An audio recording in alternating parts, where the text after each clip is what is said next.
안녕하세요. 제 이름은 서은미라고 합니다. 정말 큰일 날 뻔했던 제 이야기 좀 들어주세요. 저는 칠순을 넘겼어요. 제 하루는 동틀 무렵 창문 틈으로 스며드는 희미한 빛과 함께 시작되죠.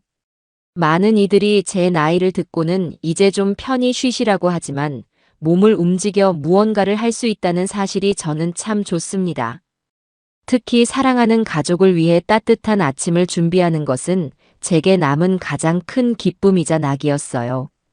자식 이기는 부모 없다는 말이 괜히 있는 게 아니잖아요. 사부작. 오늘도 익숙한 소리를 내며 쌀을 씻었습니다. 쌀알이 손가락 사이를 빠져나가는 감촉이 정겹게 느껴져요. 밥솥의 취사 버튼을 누르고 나면 곧바로 어젯밤부터 불려둔 미역을 꺼내 참기름에 달달 볶기 시작합니다. 고소한 냄새가 주방을 가득 채우면 그제야 이 집의 아침이 밝아오는 것 같았죠. 제 아들 민수는 유독 제가 끓인 미역국을 좋아하거든요. 잠시 후 안방 문이 열리고 며느리 미영이가 나왔습니다. 언제나 그렇듯 단정하게 빗어넘긴 머리와 옅은 화장기가 참 예쁜 아이예요. 어머니, 또 이렇게 일찍 일어나셨어요. 제가 한다니까요. 미영이는 늘 저를 위하는 말을 입에 달고 살았습니다. 그 마음이 어찌나 고운지 저는 손을 내저으며 웃어 보였죠. 괜찮다. 잠 없는 늙은이가 부지런이라도 떨어야지. 너는 얼른 앉아서 아침 먹을 준비나 하거라. 아유, 어머니도. 늙은이라니요. 우리 어머니가 제일 고우신데. 이 미역국 냄새 좀 봐요. 온 동네 사람들이 우리 집 아침 메뉴 다 알겠어요. 싹싹하게 말을 받아주는 며느리를 보니 절로 미소가 지어졌습니다. 복도 많지. 저는 어쩌면 이렇게 착한 며느리를 얻었을까 싶었어요. 아들 민수도 곧이어 출근 준비를 마치고 식탁에 앉았습니다. 듬직한 아들의 얼굴을 보는 것만으로도 배가 부른 기분이었죠. 역시 우리 엄마 미역국은 명품이야, 명품. 다른 집 미역국은 밍밍해서 못 먹겠어요. 민수는 엄지를 치켜 세우며 밥 한 그릇을 뚝딱 비웠습니다. 그 모습을 보는 것만으로도 행복했어요. 제가 차린 아침 식탁에 마주 앉아 오순도순 이야기꽃을 피우는 아들 내외를 보면 제 남은 인생은 더 바랄 것이 없다고 생각했죠. 남편 먼저 보내고 홀로 아들을 키우면서 겪었던 온갖 서름과 고생이 눈 녹듯 사라지는 기분이었습니다. 어머니, 오늘 저녁에는 저희 조금 늦을지도 몰라요. 새로 맡은 프로젝트 때문에 팀원들이랑 저녁 먹고 들어올 것 같아요. 미영이가 조심스럽게 말했어요. 저는 괜찮다며 고개를 끄덕였습니다. 알았다. 너희들이 하는 일이 다 잘 되자고 그러는 건데 어미가 이해해야지. 밥은 꼭 챙겨 먹고 너무 무리는 하지 말고.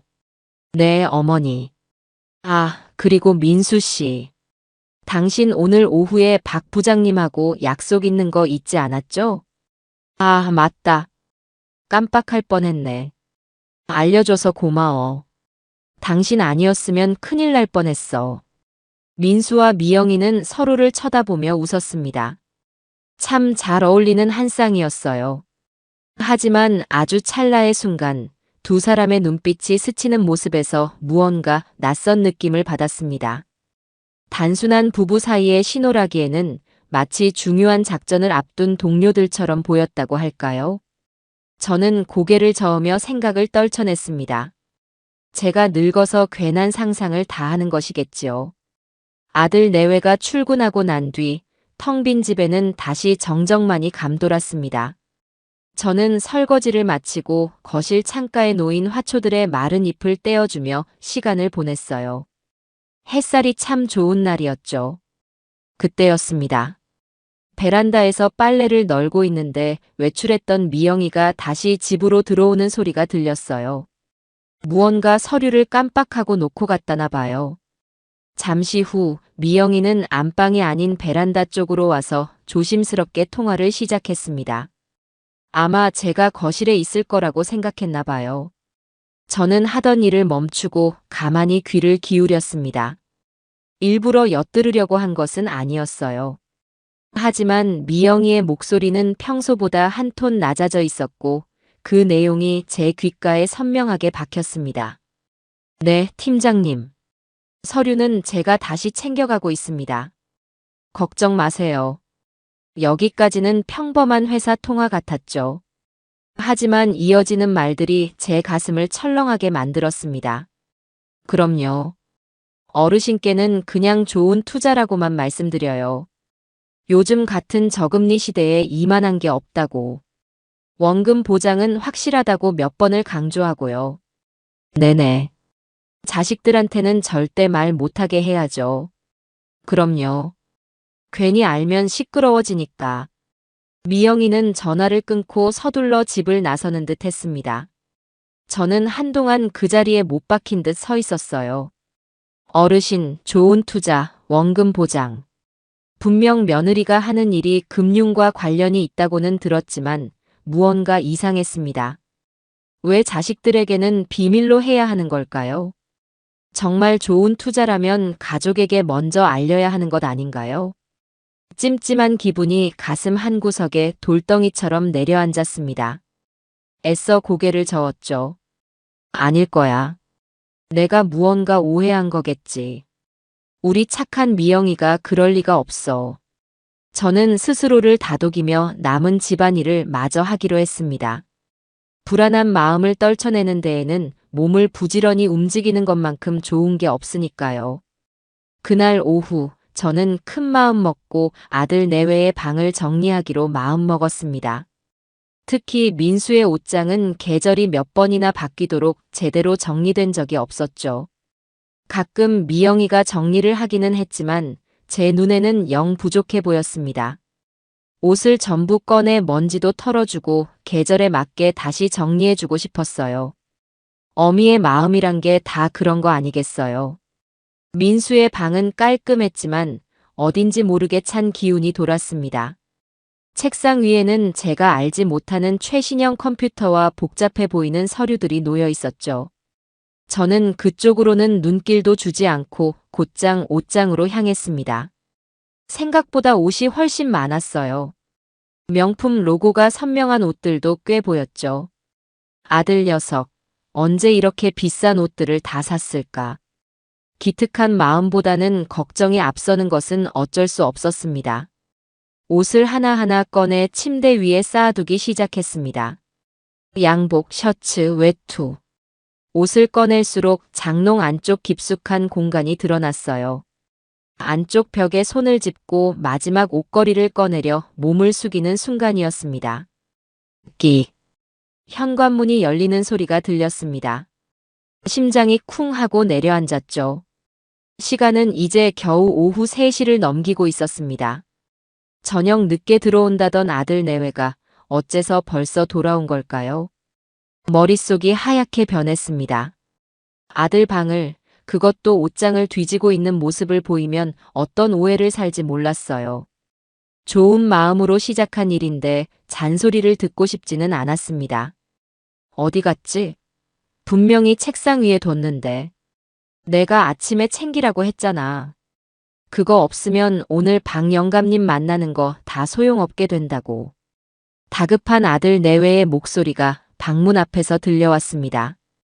저는 너무 당황한 나머지 미처 방에서 빠져나가지 못하고 거대한 장롱 속에 저도 모르게 몸을 숨기고 말았습니다. 쿵쾅거리는 심장을 애써 진정시키며 빨리 두 사람이 필요한 것만 찾아서 나가주기만을 간절히 바랐습니다. 제발 나를 발견하지 못하기를. 어둡고 좁은 장롱 안에서 저는 숨을 죽인 채 앞으로 닥쳐올 운명을 전혀 예상하지 못하고 있었죠. 제 숨소리가 세상에서 가장 큰 소리처럼 느껴졌습니다. 낡은 장롱 안은 조명 냄새와 제 아들 민수의 채취가 뒤섞여 머리를 어지럽게 만들었어요. 얇은 옷가지들 너머로 저는 10여 년은 젊어진 기분으로 좁은 공간에 몸을 구겨 넣고 있었습니다. 밖에서 들려오는 아들 내외의 목소리는 마치 다른 세상의 소리처럼 아득하게, 그러나 섬뜩할 정도로 선명하게 들려왔죠. 제발, 제발 빨리 필요한 것만 찾아서 나가다오. 제발 이 어미를 발견하지 말아다오. 속으로 기도하고 또 기도했습니다. 아, 여기 있네. 거실 테이블 위에 올려둔 줄 알았는데. 민수의 목소리였습니다. 안도감에 아주 잠깐 숨을 내쉬려던 찰나 미영이의 날카로운 목소리가 뒤를 이었어요. 당신은 정말 정신을 어디다 두고 다니는 거야? 그거 하나 때문에 여기까지 다시 왔잖아요. 박 영감님하고 약속 시간 늦으면 어쩌려고 그랬어. 미안해. 요즘 신경 쓸 일이 많아서 그랬나 봐. 당신이 이해 좀 해줘. 이해는 무슨.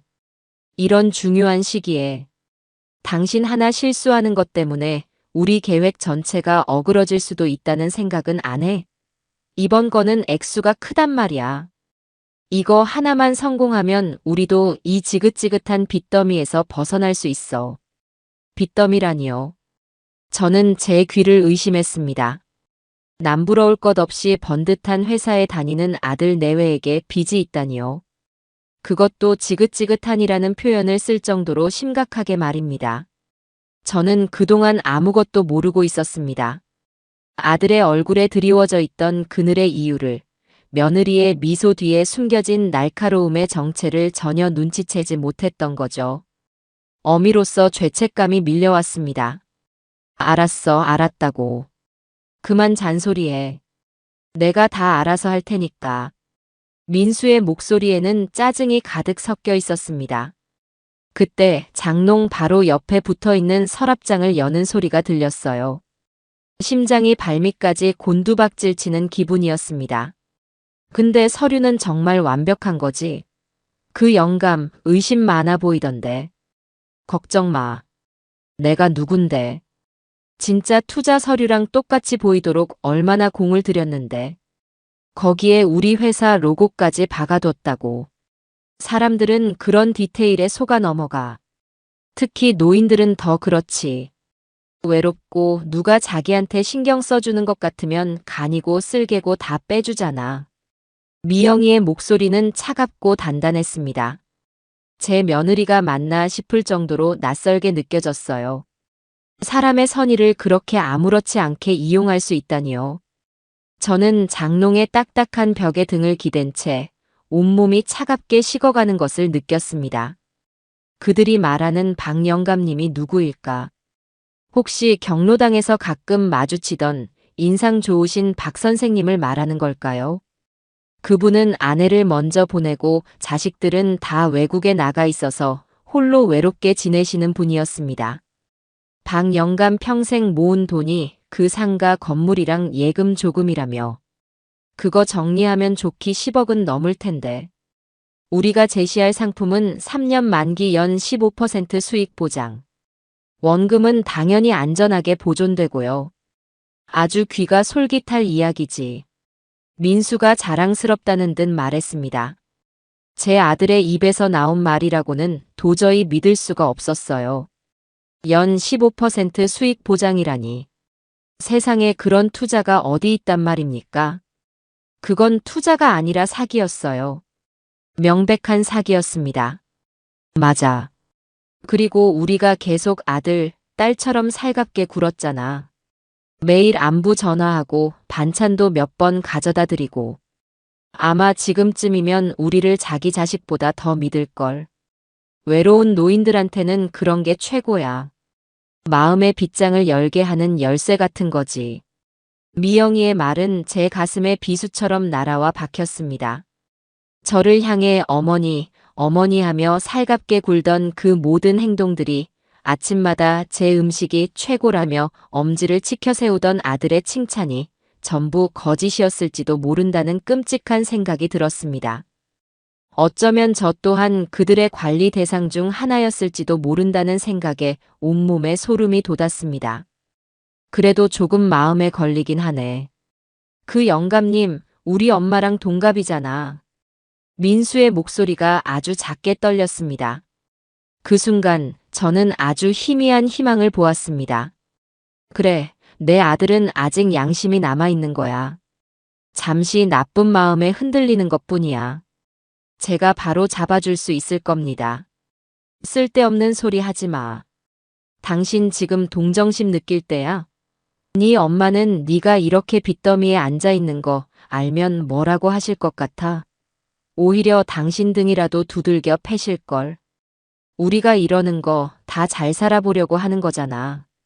어머니한테 더 좋은 거 해드리고 손주도 낳아서 안겨드리려면 돈이 있어야 할 거 아니야. 이건 나쁜 일이 아니야. 더 큰 행복을 위한 과정일 뿐이라고 생각해. 미영이는 단호하게 민수의 약한 마음을 잘라냈습니다. 아들은 더 이상 아무 말도 하지 않았어요. 그 침묵이 제게는 1000개의 비명보다 더 고통스럽게 들렸습니다. 제 아들이, 제 착하고 순했던 아들이 저 낯선 여자에게 완전히 휘어잡혀 옳고 그름을 분간하지 못하고 있었습니다. 자, 시간 없어. 빨리 가자. 가서 그 영감님 평생 모은 재산 우리가 안전하게 관리해드리자고. 그래, 가자. 두 사람의 발소리가 멀어지고 잠시 후 현관문이 닫히는 소리가 들렸습니다. 하지만 저는 장롱 밖으로 나갈 수가 없었어요. 다리에 힘이 풀려 주저앉고 말았죠. 어둡고 차가운 나무 바닥에 이마를 기댄 채 저는 소리 없는 눈물을 흘렸습니다.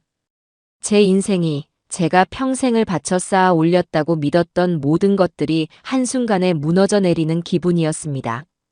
아침 식탁에서 행복하게 웃던 우리의 모습은 모두 연극이었을까요? 저를 향한 아들 내외의 다정함은 전부 계산된 행동이었을까요? 얼마나 시간이 흘렀을까요? 장롱 문틈으로 들어오던 햇살이 붉은 빛으로 변해 있었습니다. 저는 비틀거리며 장롱 밖으로 나왔습니다. 아들의 방은 아무 일도 없었다는 듯 고요했죠. 침대 위에는 제가 정리하다 말고 쌓아둔 옷가지들이 어지럽게 널려 있었습니다. 저는 그 옷들을 바라보며 생각했어요. 경찰에 신고해야 할까? 하지만 무슨 수로요? 제가 장롱 속에 숨어 엿들었다는 말을 누가 믿어줄까요? 오히려 저를 이상한 노인으로 취급할지도 모릅니다. 증거가 없었어요. 그저 제 기억 속에만 존재하는 그들의 목소리뿐이었습니다. 그 순간 제 머릿속이 차갑게 식었습니다. 슬픔과 배신감에 빠져 있을 때가 아니었어요. 박 영감님을 구해야 합니다. 그리고 제 아들을 저 끔찍한 범죄의 늪에서 건져내야만 했습니다. 그러려면 증거가 필요했어요. 그들이 빼도 박도 못할 명백한 증거 말입니다. 저는 결심했습니다. 지금부터는 우는 어미가 아니라 싸우는 어미가 되기로요. 제 아들을 위해서 그리고 더 이상 생겨날지 모를 또 다른 피해자들을 위해서 저는 이 보이지 않는 진실을 세상 밖으로 꺼내야만 했습니다. 눈물을 닦고 일어선 제 눈에는 더 이상 두려움이 없었습니다. 오직 해야 할 일에 대한 단단한 결심만이 이글거리고 있었죠. 다음 날 아침, 저는 평소보다 조금 더 일찍 잠에서 깼습니다. 밤새 한숨도 자지 못했지만 정신은 오히려 맑았어요. 어제 장롱 안에서 했던 결심이 제 안에 무언가를 깨운 것 같았죠. 저는 아무 일도 없었다는 듯, 아니 평소보다 더욱 정성을 다해 아침을 준비했습니다. 오늘의 메뉴는 민수가 좋아하는 얼큰한 소고기 뭇국이었어요. 식탁에 앉은 아들 내외는 어제와 다름없이 제 음식 솜씨를 칭찬했습니다. 저는 온화한 미소를 지으며 그들의 빈 그릇에 밥과 국을 더 덜어주었죠. 제 속이 시커멓게 타들어가는 것을 그들은 조금도 눈치채지 못하는 듯 했습니다. 어머니, 오늘따라 국이 더 시원하고 맛있네요. 어제 무슨 좋은 일 있으셨어요? 미영이가 애교 섞인 목소리로 물었습니다. 저는 숟가락을 든 채로 잠시 며느리의 얼굴을 빤히 쳐다보았어요. 저 예쁜 얼굴 뒤에 그런 무서운 생각을 숨기고 있다니. 좋은 일이랄 게 뭐 있겠니? 그저 너희들이 이렇게 맛있게 먹어주는 얼굴 보는 게 내 낙이지. 제 대답에 민수가 멋쩍게 웃었습니다. 엄마, 부담스럽게 왜 그렇게 쳐다봐? 나체하겠어. 내 아들 얼굴 보는데 뭐가 부담스러워. 우리 아들, 요즘 회사 일이 많이 힘드니? 얼굴이 좀 상한 것 같아서 그런다. 저는 일부러 걱정스러운 표정을 지으며 아들의 이마를 짚었습니다. 제 손길에 민수의 어깨가 움찔하는 것이 느껴졌죠. 아니야, 엄마. 힘들긴. 아주 잘 지내고 있어. 어제도 아주 중요한 계약을 하나 성사시키고 왔다고. 민수는 일부러 목소리를 높이며 말했습니다. 중요한 계약이라는 단어에 제 심장이 내려앉았지만 저는 태연하게 고개를 끄덕였습니다. 그래. 우리 아들 장하네. 역시 믿음직스러워. 하는 일마다 다 잘 되니 어미로서 얼마나 기쁜지 몰라. 제 칭찬에 민수와 미영이는 의미심장한 눈빛을 주고받았습니다. 아마 그들은 제가 자신들의 성공을 응원하고 있다고 착각했을 겁니다. 그 착각이 길면 길수록 저에게는 유리했죠. 아침 식사가 끝나고 두 사람이 출근 준비를 하는 동안 저는 일부러 그들이 들으라는 듯 혼잣말을 했습니다. 아이고, 허리야. 늙으면 온몸이 다 고장이 난다더니. 오늘은 아무래도 물리치료라도 받으러 다녀와야겠다. 제 말을 들은 미영이가 곧장 달려와 제 어깨를 주무르며 말했습니다. 어머, 어머니. 많이 아프세요? 진작 말씀하시지. 저희가 병원 모셔다 드리는 건데. 괜찮아. 너희는 출근해야지. 버스 타고 가면 금방이야. 점심때쯤 나가서 저녁 늦게나 들어올 것 같구나. 이것은 그들에게 보내는 신호였습니다. 오늘 하루 이 집은 비어 있을 것이라는 신호 말입니다.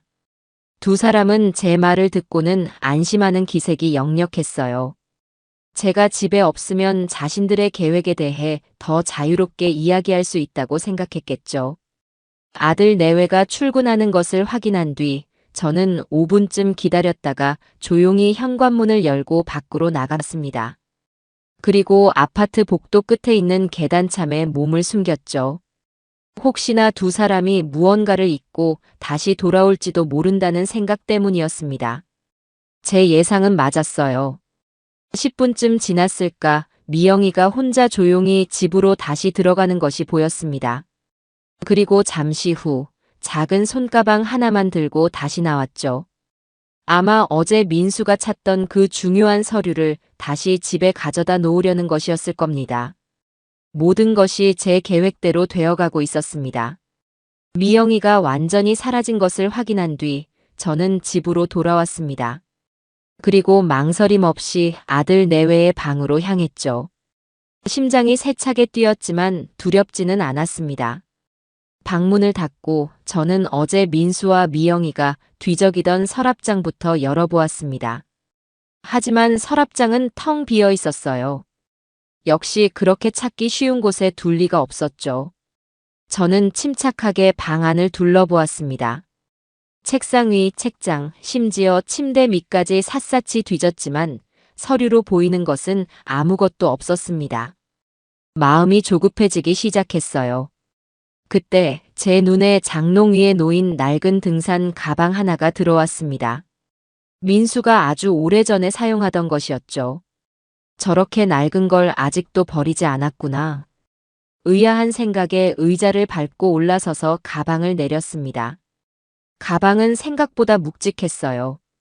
지퍼를 열자 그 안에는 등산 장비 대신 두꺼운 서류철 여러 개가 들어 있었습니다.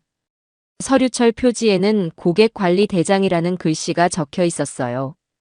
저는 떨리는 손으로 첫 번째 서류철을 열었습니다. 그 안에는 수십 명의 이름과 나이, 주소, 그리고 가족관계까지 상세하게 적힌 명단이 빼곡했습니다. 그리고 각 이름 밑에는 자산 현황과 진행 상황이라는 항목이 있었죠. 김점순, 78세. 자녀 미국 거주, 독거노인. 외로움 많고 정에 약함. 자산 연금 및 예금 약 2억 원. 진행 상황 1차 투자 완료. 이만수, 81세. 3개월 전 사별. 우울감 높음. 자산 상속받은 토지 및 주택. 약 7억 원. 진행 상황 신뢰관계 형성 단계. 페이지를 넘길수록 손이 부들부들 떨렸습니다. 전부 혼자 사는 노인들이었어요. 그들의 약점을 파고들어 계획적으로 접근한 흔적이 고스란히 남아 있었습니다. 그리고 마지막 서류철에서 저는 마침내 찾던 이름을 발견했습니다. 박철호, 72세. 전직 교사. 자녀 해외 출장 잦음. 성격 꼼꼼하나 자식처럼 구는 것에 약함. 자산 소형 상가 건물 및 예금. 약 12억 원. 진행 상황 금주 내 계약 체결 예정. 바로 박 영감님이었습니다. 저는 더 이상 망설일 시간이 없다는 것을 깨달았죠. 저는 곧장 제 방으로 달려가 낡은 스마트폰을 가져왔습니다. 그리고 서류철의 모든 페이지를 하나도 빠짐없이 촬영하기 시작했어요. 찰칵, 찰칵. 조용한 방 안에서 셔터 소리가 유난히 크게 울렸습니다. 혹시나 누가 들을까 조마조마했지만 멈출 수는 없었죠. 수십 장의 사진을 찍고 나니 손가락이 저려왔습니다. 사진을 다 찍은 뒤 저는 서류철을 원래 있던 등산 가방에 그대로 넣어 장롱 위에 올려두었습니다. 그리고 방 안을 다시 한번 꼼꼼히 살폈죠. 제가 들어왔던 흔적을 남기면 안 됐으니까요. 모든 것을 완벽하게 정리하고 방에서 나왔을 때 제 온몸은 식은땀으로 젖어 있었습니다. 하지만 제 손에 들린 스마트폰은 그 무엇보다 무거운 증거를 담고 있었죠. 이걸로는 부족했습니다. 사진은 조작되었다고 우길 수도 있으니까요. 제게는 그들의 목소리가, 그들의 범죄를 스스로 자백하는 목소리가 필요했습니다. 그러기 위해서는 도움이 필요했어요. 제가 알지 못하는 기술의 힘이, 그리고 제 말을 믿어줄 조력자가 절실했습니다. 손에 쥔 스마트폰이 천근만근처럼 무겁게 느껴졌습니다. 그 안에 담긴 사진들은 단순한 글자가 아니라 피해자들의 눈물과 제 아들 내외의 죄악이 담긴 증거였으니까요. 하지만 이 사진만으로는 부족하다는 것을 저는 잘 알고 있었습니다. 그들은 얼마든지 발뺌할 수 있을 겁니다. 제가 아들 방을 몰래 뒤져서 찍은 것이니 법적으로 효력이 없을지도 모른다고 생각하니 눈앞이 캄캄했죠. 제게는 목소리가 필요했습니다. 그들이 직접 자신들의 계획을 말하는 생생한 목소리 말입니다. 문제는 제가 그런 기계를 다룰 줄 모른다는 것이었어요. 제 스마트폰은 전화하고 문자 메시지를 보내는 용도가 전부였습니다. 녹음 같은 건 어떻게 하는지 상상조차 해본 적이 없었죠. 아들 내외에게 물어볼 수는 없는 노릇이고 경로당 친구들에게 물어봤자 저와 비슷한 수준일 게 뻔했습니다. 며칠을 고민하던 제 머릿속에 얼마 전 아파트 게시판에서 보았던 안내문 하나가 떠올랐습니다. 어르신들을 위한 스마트폰 활용 교실. 매주 화요일, 목요일. 동네 복지관 3층. 그래, 이거다 싶었어요. 거기에 가면 젊은 선생님이 있을 테고 자연스럽게 녹음하는 방법을 배울 수 있을 겁니다. 누구의 의심도 사지 않고요. 저는 다음 수업이 있는 화요일까지 초조하게 기다렸습니다. 그리고 당일이 되자 아들 내외에게는 경로당 친구들이랑 바람 좀 쐬고 오겠다고 둘러대고 집을 나섰죠. 복지관은 걸어서 10분 거리에 있었습니다.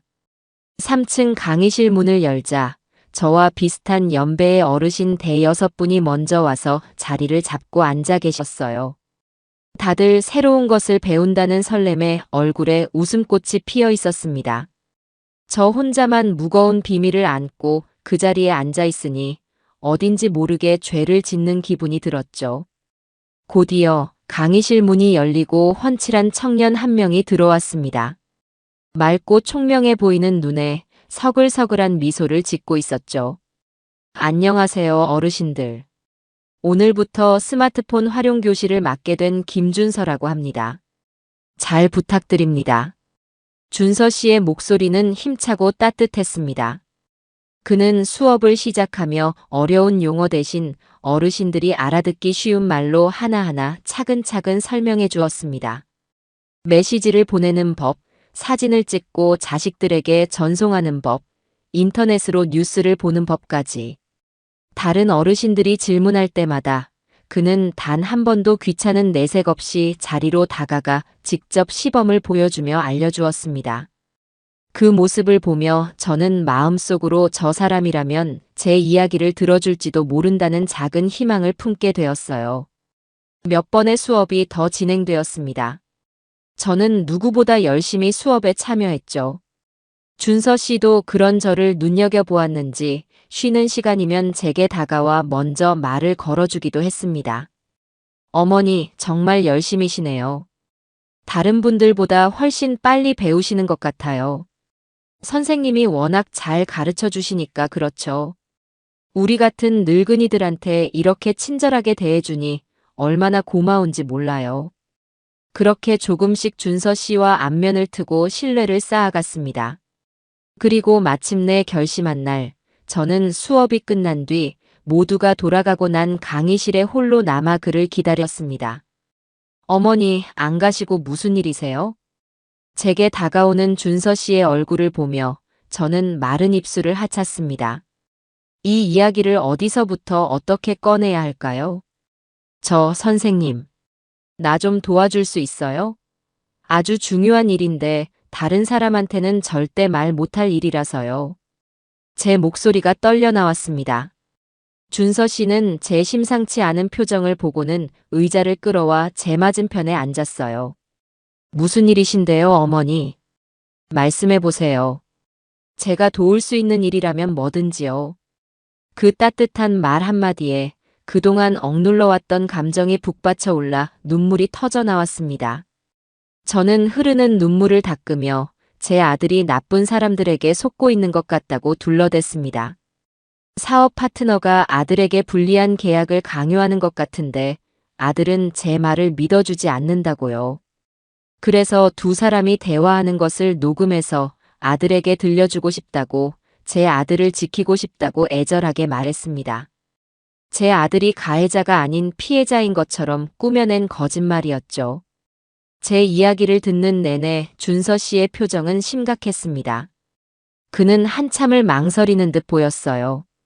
어쩌면 불법적인 일을 도와달라는 저를 이상하게 생각하고 거절할지도 모른다고 생각하니 심장이 조마조마했죠. 어머니, 그건 조금 위험한 일이 될 수도 있어요. 알아요. 하지만 어미가 돼서 자식이 잘못되는 길로 가는 걸 뻔히 보고만 있을 수는 없잖아요. 제발, 제발 나 좀 도와줘요. 선생님만 믿을게요. 제 간절한 눈빛을 본 준서 씨는 깊은 한숨을 내쉬더니 이내 결심한 듯 고개를 끄덕였습니다. 알겠습니다. 아드님을 위하는 어머니의 마음을 제가 어떻게 외면하겠어요. 대신 절대 무리하시면 안 돼요. 위험하다 싶으면 바로 그만두셔야 합니다. 약속하실 수 있죠? 네, 그럼요. 약속할게요. 정말 고마워요, 선생님. 정말. 그날 준서 씨는 제 스마트폰에 있던 기본 녹음 앱 대신 화면이 꺼진 상태에서도 녹음이 되고 음질도 훨씬 깨끗한 고성능 앱을 새로 설치해 주었습니다. 그리고 사용법을 몇 번이고 반복해서 제게 알려주었죠. 녹음을 시작하고 끝내는 법, 파일을 저장하고 다른 곳으로 옮기는 법까지. 그는 제가 찍어두었던 서류 사진들도 보더니 스마트폰에 그냥 두면 위험하다며 안전한 클라우드라는 곳에 옮겨 저장하는 법도 알려주었습니다. 복지관을 나서는 제 발걸음은 그 어느 때보다 가벼웠습니다. 제 손에는 이제 새로운 무기가 들려 있었고 제 등 뒤에는 든든한 조력자가 생겼으니까요. 혼자라고 생각했는데 세상은 아직 살만한 곳이라는 생각이 들었습니다. 이제 모든 준비는 끝났습니다. 남은 것은 호랑이 굴로 직접 들어가 호랑이의 목소리를 담아오는 일뿐이었죠. 집으로 향하는 제 마음은 비장함으로 가득 차 있었어요. 제 손안의 작은 스마트폰은 이제 단순한 기계가 아니었습니다. 그것은 제 아들의 죄를 증명할 수도 혹은 반대로 모든 것을 수포로 돌릴 수도 있는 위험한 물건이 되었죠. 김준서 선생님의 도움으로 새로운 무기를 얻었지만 그것을 어떻게 사용해야 할지는 오롯이 제 몫이었습니다. 집으로 돌아온 저는 그날 저녁부터 기회를 엿보기 시작했습니다. 첫 번째 시도는 생각보다 싱겁게 끝났어요. 저는 해가 지고 아들 내외가 퇴근하기만을 기다렸습니다. 두 사람이 돌아오기 10분 전, 저는 거실 대청소를 하는 척하며 소파 및 가장 구석진 곳, 전원 콘센트 바로 옆자리에 스마트폰을 조심스럽게 밀어 넣었습니다. 준서 선생님이 알려준 대로 화면을 꺼진 상태로 2번 두드리니 작은 진동과 함께 녹음이 시작되었죠. 제 심장도 그 진동처럼 가늘게 떨리고 있었습니다. 그날 저녁 아들 내외는 거실 소파에 앉아 텔레비전을 보며 과일을 먹었습니다. 저는 주방에서 일부러 그릇을 닦는 척하며 두 사람의 대화에 온 신경을 집중했죠. 여보, 저 드라마 주인공 너무 답답하지 않아? 나라면 저렇게 안 할 텐데. 그러게 말이야. 근데 저 배우 새로 산 차가 5억이 넘는다더라. 정말? 우리는 언제 그런 차 타보나. 대화는 시종일관 영양가가 없었습니다. 그들이 주고받는 평범한 대화들은 오히려 제 마음을 더 무겁게 짓눌렀어요. 저렇게 평범해 보이는 내 아들과 며느리가 어떻게 그런 끔찍한 계획을 세울 수 있는 걸까요? 어쩌면 제가 잘못 들은 것은 아닐까, 모든 게 제 늙은 귀가 만들어낸 오해는 아닐까 하는 헛된 희망이 잠시 고개를 들었습니다. 밤이 깊어지고 두 사람이 안방으로 들어간 뒤 저는 도둑고양이처럼 살금살금 거실로 나와 소파 밑에서 스마트폰을 꺼냈습니다. 제 방으로 돌아와 이불을 뒤집어 쓰고 녹음된 파일을 재생했죠. 3시간짜리 파일에는 드라마 소리와 두 사람의 웃음소리, 그리고 과자 씹는 소리만이 가득했습니다. 허탈감에 잠이 오지 않았어요. 며칠이 그렇게 흘렀습니다. 저는 매일 저녁 같은 장소에 스마트폰을 숨겼지만 두 사람은 약속이라도 한 듯 중요한 이야기는 일절 입에 담지 않았습니다. 오히려 제 앞에서 더 다정한 부부인 척 연기하는 것 같았죠. 제 마음은 점점 초조해졌습니다. 박 영감님과의 약속 날짜는 다가오고 있는데 이렇다 할 증거 하나 잡지 못했으니까요. 그러던 어느 날 저녁이었습니다. 그날따라 민수는 회사에서 안 좋은 일이 있었는지 잔뜩 인상을 쓴 채로 귀가했습니다. 미영이는 그런 남편의 눈치를 보며 조심스럽게 저녁을 차렸죠. 식사를 마친 뒤 두 사람은 평소처럼 거실 소파에 앉았습니다. 저는 그날도 어김없이 소파 밑에 스마트폰을 숨겨둔 상태였죠. 정말 짜증나서 못해 먹겠네. 김 부장 그 인간은 나한테만 왜 저러는지 몰라. 민수가 넥타이를 거칠게 풀어던지며 말했습니다. 왜 그래 여보. 또 무슨 일 있었어? 보고서를 몇 번이나 수정하게 하는지 몰라. 그래 놓고 공은 자기가 다 가로채고 월급은 쥐꼬리만큼 주면서 사람을 아주 들들 볶는다니까. 민수의 불평이 길어지자 미영이가 조용히 그의 어깨를 감쌌습니다. 그리고는 아주 의미심장한 목소리로 말했죠. 조금만 참아. 이제 며칠 안 남았잖아. 이번 주 금요일 박 영감님 것만 잘 마무리되면 우리도 이런 꼴 당하면서 안 살아도 돼. 당신 회사 그만두고 멋지게 당신 사업 시작해야지. 미영이의 말에 제 심장이 쿵 하고 내려앉았습니다. 드디어 시작이었습니다. 저는 숨을 죽인 채 주방 식탁 의자에 앉아 귀를 기울였습니다. 금요일이라 갑자기 좀 떨리네. 그 영감, 갑자기 마음 바꾸는 거 아니겠지? 혹시라도 자식한테 물어본다거나 하면 어떡해. 민수의 목소리에는 불안감이 가득했습니다. 역시 내 아들은 천성이 악한 아이는 아니었어요. 양심의 가책을 느끼고 있는 것이 분명했습니다. 걱정 마. 내가 다 확인했어. 그 영감 아들 다음 주까지 해외 출장이야. 내가 항공 스케줄까지 다 확인했다니까. 지금이 우리한테는 하늘이 준 기회야. 당신은 그냥 내가 시키는 대로만 하면 돼. 가서 우리가 준비한 서류 보여주고 여기에 도장만 찍으시면 앞으로 평생 자식보다 저희가 더 잘 모시겠다고 달콤한 말이나 몇 마디 해. 그 영감, 그런 말에 약하잖아. 미영이의 목소리는 얼음장처럼 차가웠습니다. 저는 소름이 끼치는 것을 느꼈어요. 어떻게 저렇게까지 치밀할 수 있을까요? 서류는 정말 문제 없는 거지. 나중에 법적으로 문제 생기면 큰일이야. 법적 문제? 푸흐, 웃기지 마. 우리가 만든 회사는 서류상으로만 존재하는 유령 회사야. 돈이 들어오는 즉시 대포 통장 몇 개 거쳐서 현금으로 다 뺄 건데 누가 추적하겠어. 그리고 그 영감이 신고할 때쯤이면 우리는 이미 저 멀리 가 있을 텐데 뭘 걱정해. 지난번 신림동 김점순 할망구 때도 그랬잖아. 그 할망구 처음에는 우리한테 고맙다고 울면서 돈을 맡기더니 나중에 사기인 거 알고는 길바닥에 주저앉아 대성통곡을 하더라. 그래도 결국 우리 못 잡았잖아. 김점순.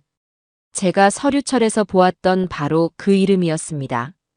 제 아들 내외는 이미 상습적으로 이런 짓을 저질러 왔던 겁니다. 저는 치밀어 오르는 분노와 슬픔에 입술을 깨물었습니다. 그 할머니 얘기는 그만해. 기분 나빠. 어머, 우리 남편 아직 마음이 약하네. 정신 차려. 우리는 지금 감상에 젖을 때가 아니야. 이번 금요일 오후 2시 중앙동에 있는 스타 카페. 약속 장소 잊지 마. 박 영감이 상갑한 돈 전부 현금으로 인출해서 들고 오기로 했으니까 당신은 가방만 잘 챙겨서 오면 돼. 알았지? 알았어. 민수는 힘없이 대답했습니다. 그들의 대화는 그것으로 끝이었습니다. 하지만 제 손에는 그 어떤 것과도 바꿀 수 없는 명백하고 확실한 증거가 담기고 있었죠. 그날 밤 저는 아들 내외가 깊이 잠든 것을 확인하고 나서야 조심스럽게 스마트폰을 회수했습니다. 그리고 제 방으로 돌아와 떨리는 손으로 준서 선생님께 메시지를 보냈어요. 선생님, 저예요. 녹음했어요. 그들의 목소리가 전부 담겼어요. 다음 날 아침, 저는 복지관 근처 카페에서 준서 선생님을 만났습니다. 우리는 구석진 자리에 앉아 이어폰을 한쪽씩 나눠 끼고 녹음된 파일을 함께 들었죠. 파일이 재생되는 동안 준서 선생님의 표정은 점점 굳어갔습니다. 처음에는 제 아들을 걱정하던 그의 얼굴이 대화가 진행될수록 경악과 분노로 바뀌어 갔습니다.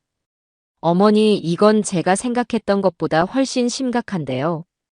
이건 명백한 사기 범죄 조직이에요. 이제 어떡하면 좋죠, 선생님? 금요일이래요. 시간이 얼마 없어요. 준서 씨는 잠시 생각에 잠기더니 결심한 듯 제 손을 잡았습니다. 어머니, 이제 경찰에 가셔야 해요. 이 녹음 파일과 어머니께서 전에 찍어두신 서류 사진들이 있으면 확실한 증거가 될 거예요. 제가 같이 가드릴게요. 그리고 필요하다면 제가 증인이 되어 드릴게요. 어머니께서 이 증거들을 어떻게 모으게 되셨는지 제가 옆에서 다 봤다고요. 그의 말에 눈물이 핑 돌았습니다. 혼자였다면 절대 해내지 못했을 일이었어요. 준서 선생님이라는 든든한 조력자가 없었다면 저는 아마 진실 앞에서 좌절하고 말았을 겁니다. 고마워요, 선생님. 정말 고마워요. 우리는 녹음 파일에서 불필요한 부분은 잘라내고 아들 내외의 목소리가 가장 선명하게 들리는 핵심적인 부분만 따로 편집했습니다. 이제 모든 증거가 준비되었습니다. 남은 것은 법의 심판을 구하는 일뿐이었죠. 하지만 그 전에 제게는 아직 해야 할 일이 하나 더 남아 있었습니다. 바로 박 영감님을 구하는 일이었습니다. 증거는 확보했지만 제 마음은 조금도 편치 않았어요. 경찰에 신고하기 전에 아들 내외가 더 이상 의심하지 못하도록 평소처럼 행동해야만 했죠. 하지만 제 안에서 들끓는 배신감과 분노를 감추고 온화한 어머니의 가면을 쓰는 것은 생각보다 훨씬 더 힘든 일이었습니다. 아니나 다를까 예민하고 눈치가 빠른 미영이가 먼저 제게서 이상한 낌새를 눈치채기 시작했습니다. 제가 스마트폰을 손에서 놓지 않고 무언가를 계속 만지작거리는 모습이 며느리의 눈에 거슬렸던 모양이에요. 어느 날 저녁 제가 소파에 앉아 준서 선생님이 알려준 대로 녹음 파일을 안전한 곳에 옮기고 있을 때였습니다. 미영이가 제 옆에 슬쩍 다가와 앉으며 제 스마트폰 화면을 들여다보려고 했죠. 어머니, 요즘 스마트폰이랑 아주 친해지셨네요. 친구분들이랑 메시지 많이 하시나 봐요. 저도 좀 보여주세요, 네. 저는 심장이 철렁 내려앉았지만 애써 태연하게 화면을 잠그며 웃어 보였습니다. 아이고, 이건 너 보여주면 안 되지. 내 친구 경숙이 엄마 알지? 그 양반이 요즘 경로당 총각 선생님한테 푹 빠져서 연애 편지 쓰는 걸 나한테 봐달라고 보낸 거란다. 너한테 보여줬다고 알면 나한테 불호령이 떨어질 거야. 저는 그 자리에서 있지도 않은 이야기를 꾸며냈습니다. 제 능청스러운 연기에 미영이는 어머, 정말요? 하며 웃어넘겼지만 그 눈빛에는 여전히 의심이 가시지 않은 듯 보였습니다. 그날 이후로 미영이는 제가 스마트폰을 만질 때마다 은근히 제 주위를 맴돌며 저를 감시하기 시작했습니다. 하루하루가 살얼음판을 걷는 기분이었죠. 며칠 뒤 아들 내외는 제게 더 노골적인 덫을 놓기 시작했습니다. 아마 제가 자신들의 계획을 눈치챘는지 떠보기 위한 시험이었을 겁니다. 그날 저녁 식사 자리에서 두 사람은 일부러 제게 들으라는 듯 큰 소리로 대화를 나눴어요. 여보, 내 친구 철수 알지? 그 친구가 이번에 대박 투자건을 하나 물어왔는데 자금이 조금 부족해서 아쉽게 됐다고 하더라고. 3년만 묻어두면 원금의 3배는 불려준다는데. 어머, 정말요? 너무 아깝다.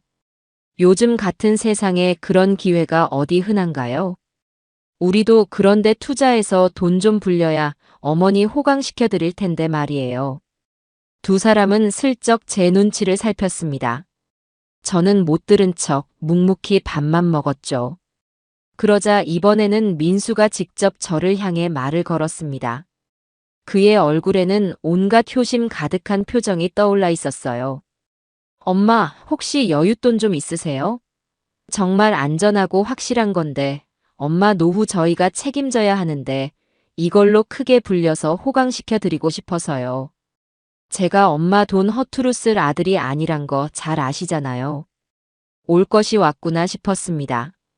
이것은 명백한 시험이었어요. 제가 여기서 덜컥 돈을 내준다면 그들은 제 돈을 가로채는 동시에 저에 대한 의심도 거두게 될 것이고 만약 제가 단호하게 거절한다면 제가 무언가 알고 있다고 확신하게 될 터였습니다. 제 머릿속이 복잡하게 돌아가기 시작했습니다. 이 위기를 어떻게 넘겨야 할까요? 저는 들고 있던 숟가락을 조용히 내려놓았습니다. 그리고는 두 사람을 번갈아 쳐다보며 깊은 한숨을 내쉬었죠. 제 표정은 세상 모든 근심을 짊어진 어머니의 얼굴이었습니다. 얘들아, 너희야말로 큰일 날 뻔했구나. 제 예상치 못한 반응에 민수와 미영이는 당황한 표정을 지었습니다. 저는 자리에서 일어나 안방으로 들어가더니 얼마 전 은행에 갔다가 일부러 챙겨온 금융사기 예방 안내 책자 하나를 들고 나왔습니다. 너희들이 말한 게 바로 이거 아니냐? 여기 좀 보거라. 저는 책자의 한 페이지를 펼쳐 두 사람의 얼굴 앞에 들이밀었습니다. 그 페이지에는 원금 보장, 고수익 믿기 신종 금융사기 주의보 라는 제목과 함께 아들 내외가 사용하는 수법과 정확히 일치하는 사례들이 빼곡하게 적혀 있었죠. 너희들이 순진해서 그래. 세상이 얼마나 무서운데. 얼마 전에도 복지관에서 만난 내 친구가 바로 이런 수법에 당해서 평생 모은 쌈짓돈을 전부 날렸다고 울고불고 난리가 났었단다. 그 친구도 자식한테 좋은 집 사준다는 말에 속아서 그만. 저는 눈시울까지 붉히며 열연을 펼쳤습니다. 제 실감 나는 이야기에 아들 내외는 할 말을 잃은 듯 보였어요. 저는 마지막 쐐기를 받기로 했습니다. 너희들이 날 위하는 마음은 정말 고맙다. 하지만 어미 돈은 걱정 말고 너희야말로 아무나 믿고 그런 위험한 투자 같은 거 절대 하지 마라. 알았지? 이 어미는 너희들이 돈 많이 버는 것보다 그냥 건강하고 안전하게 옆에 있어주는 게 더 큰 효도야. 제 말을 듣고 있던 민수의 얼굴이 하얗게 질렸습니다. 미영이 역시 당황한 기색을 감추지 못하고 억지 미소를 지어 보였죠. 아, 네, 어머니. 저희가 생각이 짧았네요. 걱정해 주셔서 감사해요. 저희도 조심할게요. 그들은 자신들이 놓은 덫에 자신들이 걸려든 꼴이었습니다. 제게 사기를 치려다 오히려 사기 예방 교육을 받은 셈이니까요. 그날 이후로 아들 내외는 제 앞에서 더 이상 돈 이야기를 꺼내지 않았습니다. 위기는 넘겼지만 저는 알 수 있었어요.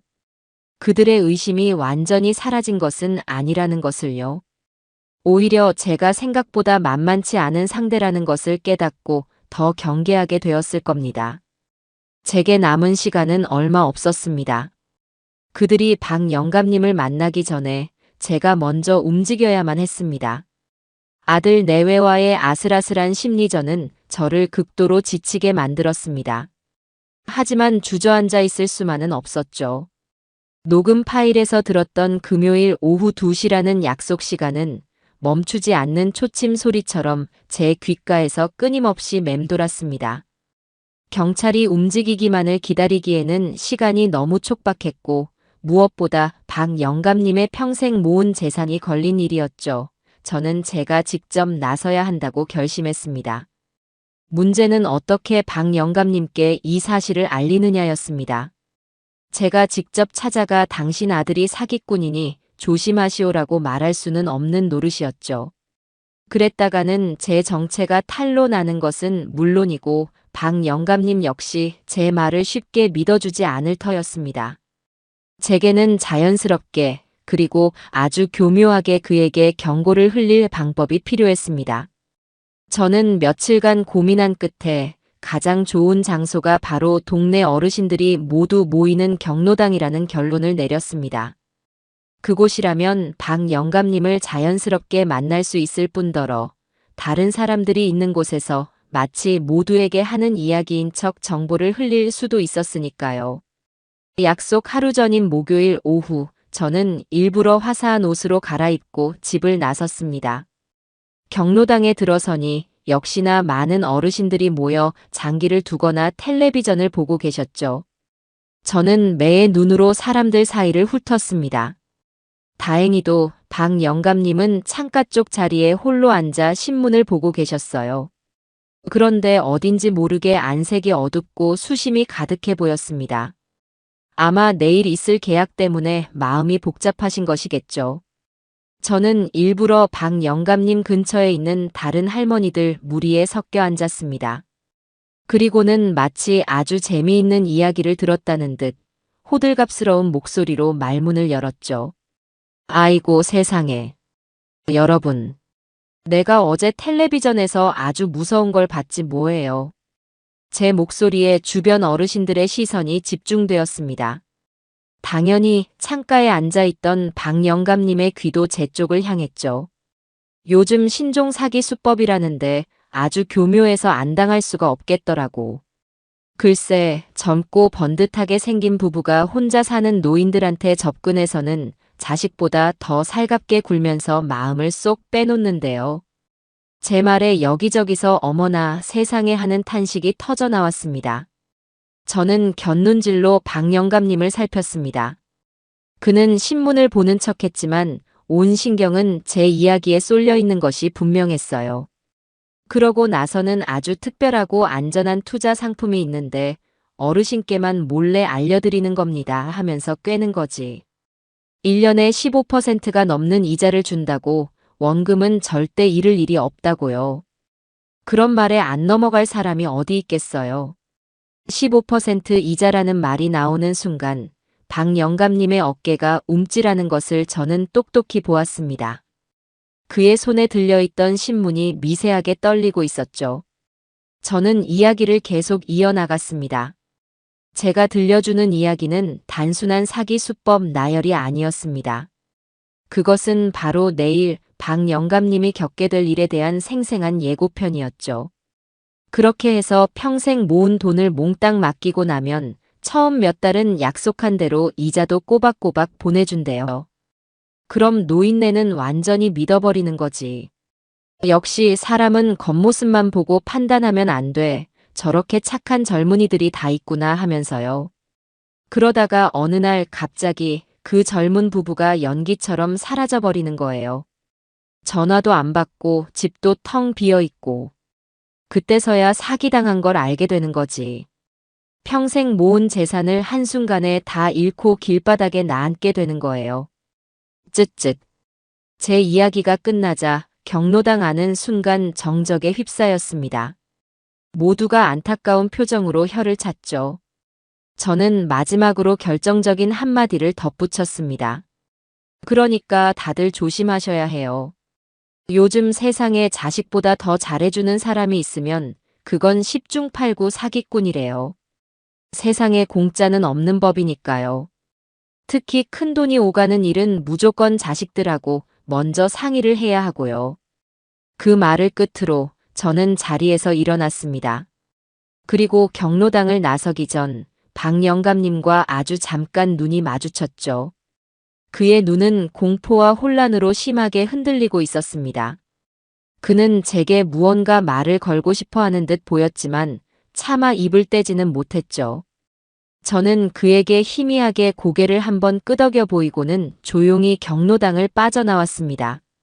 제가 할 수 있는 일은 여기까지였습니다. 저는 그에게 이것은 당신 이야기다라고 직접적으로 말하지 않았습니다. 그저 스스로 깨달을 수 있도록 단서를 던져주었을 뿐이죠. 이제 선택은 박 영감님의 몫이었습니다. 부디 제 진심이 그에게 닿았기를. 부디 그가 현명한 판단을 내리기를 간절히 기도하는 수밖에 없었습니다. 집으로 돌아오는 길, 저는 하늘을 보며 기도했습니다. 제 아들이 더 큰 죄를 짓기 전에 이 모든 비극의 고리를 끊어낼 수 있게 해달라고요. 경로당을 나선 이후 제 시간은 모래시계처럼 빠르게 흘러갔습니다. 금요일, 바로 오늘이었습니다. 아들의 범죄가 완성될지도 모르는 운명의 날이었죠. 아침 일찍 눈을 떴지만 잠자리는 가시밭길처럼 불편했고 온몸은 납덩이처럼 무거웠습니다.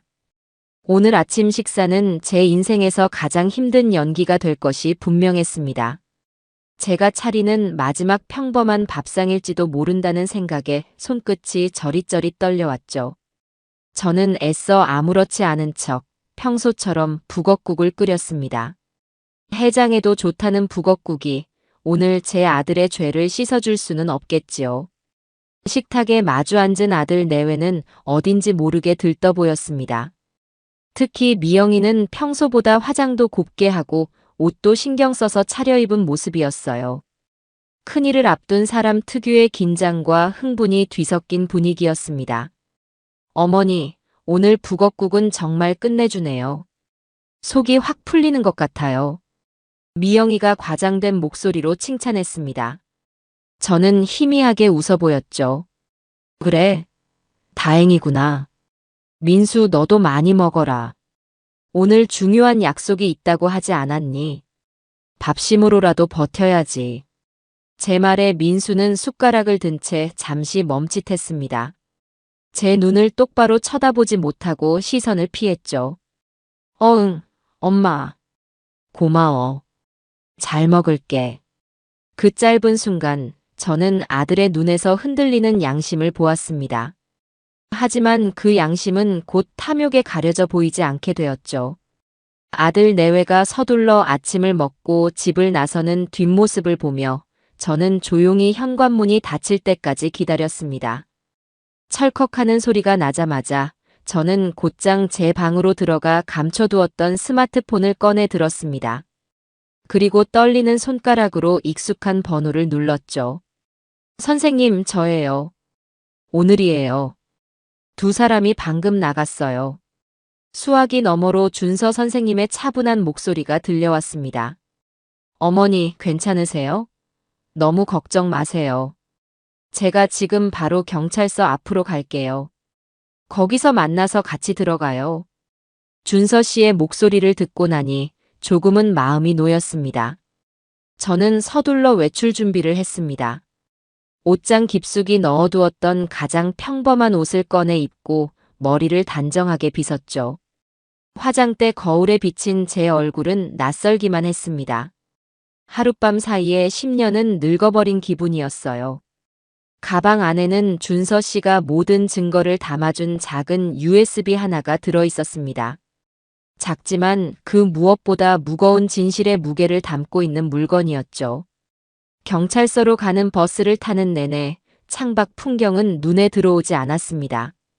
매일같이 보던 익숙한 거리들이 마치 다른 세상의 풍경처럼 아득하게만 느껴졌어요. 제 아들이 저 거리 어딘가에서 다른 사람의 눈에 피눈물을 내게 할 범죄를 저지르려 하고 있다는 사실이 믿기지 않았습니다. 버스 창문에 비친 제 쭈글쭈글한 얼굴을 보며 생각했습니다. 제가 어디서부터 잘못 키운 걸까요? 무엇이 내 아들을 저런 괴물로 만들었을까요? 경찰서 앞에 도착하니 준서 선생님이 초조한 얼굴로 저를 기다리고 있었습니다. 그는 제 손을 꼭 잡아주며 아무 말 없이 저를 위로해 주었죠. 가시죠, 어머니. 경찰서의 문은 무겁고 차가웠습니다. 안으로 들어서자 시끄러운 소음과 분주하게 움직이는 사람들, 소독약 냄새가 저를 덮쳐왔습니다. 태어나서 처음 와보는 곳이었어요. 법 없이도 살 사람이라고 자부하며 평생을 살아왔는데 제 발로 이곳에 오게 될 줄은 꿈에도 몰랐습니다. 저희는 안내 데스크에서 경제범죄수사팀으로 안내를 받았습니다. 복도를 걷는 동안 마주치는 경찰관들의 날카로운 눈빛에 저도 모르게 어깨가 움츠러들었죠. 저희를 맞이한 것은 최 형사라고 자신을 소개한 젊은 경찰이었습니다. 그는 수많은 서류 더미에 파묻혀 있었고 피곤에 절은 얼굴로 저희를 무심하게 쳐다보았죠. 어르신, 무슨 일로 오셨습니까? 자식들 문제라면 보통 가정상담소 쪽으로 먼저 가보시는 게. 그의 말투에는 저희를 귀찮은 민원인 정도로 취급하는 기색이 역력했습니다. 저는 그 태도에 기가 죽기보다는 오히려 오기가 생겼습니다. 제 아들 문제는 단순한 가정사가 아니었으니까요. 제 아들놈이 지금 다른 사람의 인생을 망치러 갔습니다. 이건 가정사가 아니라 명백한 범죄예요. 제 단호한 말투에 최 형사는 조금 놀란 듯 저희에게 자리를 권했습니다. 저는 떨리는 목소리로 하지만 한 글자도 빼놓지 않고 모든 것을 털어놓기 시작했습니다. 장롱 속에 숨었던 그날부터 서류철을 발견하고 녹음을 하고 경로당에서 박 영감님을 만났던 일까지. 제 이야기가 길어지는 동안 최 형사는 팔짱을 낀 채 미동도 없이 듣고만 있었습니다. 그의 표정은 여전히 반신반의하는 듯 보였죠. 그래서 그 증거라는 것이 지금 있으신 겁니까? 최 형사의 말에 옆에 있던 준서 씨가 조용히 가방에서 USB를 꺼내 그의 책상 위 컴퓨터에 꽂았습니다. 형사님, 먼저 이 사진 파일부터 봐주십시오. 준서 씨가 마우스를 클릭하자 모니터 화면에 제가 찍었던 고객관리 대장 사진들이 차례로 나타났습니다. 피해자들의 이름, 재산 내역, 그리고 그들의 약점까지 상세하게 기록된 내용을 본 최 형사의 눈빛이 처음으로 변하기 시작했습니다. 그의 미간이 좁혀지고 무심하던 표정이 날카롭게 바뀌었죠. 그는 스크롤을 내리며 한참 동안 사진들을 꼼꼼하게 살폈습니다. 다음은 이 음성 파일을 들어보시죠. 준서 씨가 두 번째 파일을 재생했습니다. 작은 사무실 안으로 제 아들 민수와 며느리 미영이의 목소리가 선명하게 울려 퍼졌습니다. 박 영감님을 어떻게 속일 것인지, 돈을 어떻게 빼돌릴 것인지, 그리고 과거에 저질렀던 신림동 김점순 할머니 사건을 자랑처럼 떠벌리는 내용까지. 녹음 파일이 재생되는 동안 최 형사는 완전히 얼어붙은 듯 보였습니다. 그의 손은 어느새 책상 위에 펜을 꽉 쥐고 있었고 등은 의자에 꼿꼿하게 세워져 있었죠. 녹음이 끝나자 사무실에는 무거운 침묵이 흘렀습니다. 최 형사는 한참 동안 말이 없다가 깊은 한숨을 내쉬며 저희를 바라보았습니다. 그의 눈에는 더 이상 의심이나 귀찮음이 아니었습니다. 존경과 놀라움이 뒤섞인 복잡한 감정이 담겨 있었죠. 어머니 정말 대단하십니다. 이렇게 완벽한 증거를 직접 모으셨다니요. 그의 태도는 180도 바뀌어 있었습니다. 그는 곧바로 어딘가로 전화를 걸어 낮은 목소리로 상황을 보고하기 시작했습니다. 그리고는 제게 다가와 아주 진지한 목소리로 말했죠. 어머니, 지금 바로 수사에 착수하겠습니다. 지금 말씀해주신 중앙동 스타 카페로 즉시 팀을 보내서 잠복시키겠습니다. 운이 좋으면 현장에서 검거할 수도 있습니다. 저는 고개를 끄덕였습니다. 한 가지만 부탁드리겠습니다, 어머니. 오늘 집에 돌아가시면 무슨 일이 있어도 평소처럼 행동하셔야 합니다. 아드님이 어머니를 조금이라도 의심하게 만들면 안 됩니다. 어머니의 안전이 최우선이니까요. 제가 상황이 정리되는 대로 바로 연락드리겠습니다. 경찰서를 나서는 제 다리는 후들거렸지만 마음은 들어갈 때보다 훨씬 가벼웠습니다. 이제 제 손을 떠난 일이었습니다. 무거운 짐을 내려놓은 기분이었죠. 준서 선생님은 그런 제 등을 조용히 두드려 주었습니다. 이제 남은 것은 집으로 돌아가 마지막 연기를 펼치는 일이었습니다. 폭풍이 몰아치기 전에 고요함 속에서 저는 아들 내외를 기다려야만 했습니다. 그날 오후 저는 집에 돌아와 멍하니 창밖만 바라보았습니다. 심장은 불안하게 요동쳤지만 머릿속은 기이할 정도로 차분했죠. 최 형사에게서 연락이 오기만을 애타게 기다렸어요. 과연 그들은 현장에서 잡혔을까요? 아니면 박 영감님이 제 경고를 듣고 약속 장소에 나타나지 않은 걸까요? 온갖 상상들이 제 머릿속을 헤집고 다녔습니다. 저녁이 다 되어서야 현관문 도어록이 해제되는 소리가 들렸습니다. 저는 애써 태연한 표정을 지으며 거실로 나갔죠. 하지만 돌아온 아들 내외의 얼굴을 보는 순간 저는 모든 것이 제 예상대로 흘러가지 않았다는 것을 직감했습니다. 두 사람의 얼굴은 분노와 짜증으로 시뻘게 달아올라 있었습니다. 그들은 저를 보지도 않고 쿵쾅거리며 안방으로 들어가 버렸죠. 저는 조용히 그들의 방문 앞에 다가가 귀를 기울였습니다. 안에서 두 사람이 나누는 격앙된 목소리가 새어나왔습니다. 그 늙은이가 우리를 바람맞췄어. 2시간이나 기다렸는데 코빼기도 안 보이더라니까. 전화기는 꺼져 있고. 민수의 목소리에는 참을 수 없는 분노가 담겨 있었습니다. 뭔가 이상해. 너무 이상하다고. 그 영감, 어제까지만 해도 우리한테 고맙다고 자식보다 낫다고 하더니 하루아침에 이렇게 변할 수가 없어. 누군가 중간에서 뭔가를 흘린 게 분명해. 미영이의 목소리는 날카롭고 예민했습니다. 저는 저도 모르게 마른 침을 삼켰습니다. 다행히 박 영감님은 무사했지만 그들의 의심은 이제 다른 곳으로 향하고 있었습니다. 설마 엄마가? 민수의 목소리가 들려오는 순간 제 심장이 멎는 것 같았습니다. 아니야. 그럴 리 없어. 어머니는 아무것도 몰라. 당신도 봤잖아. 우리가 돈 얘기 꺼냈을 때 사기 조심하라고 우리 걱정부터 하시던 분이야. 만약 어머니가 알았다면 그렇게 태연하게 우리 걱정을 하셨을 리가 없어.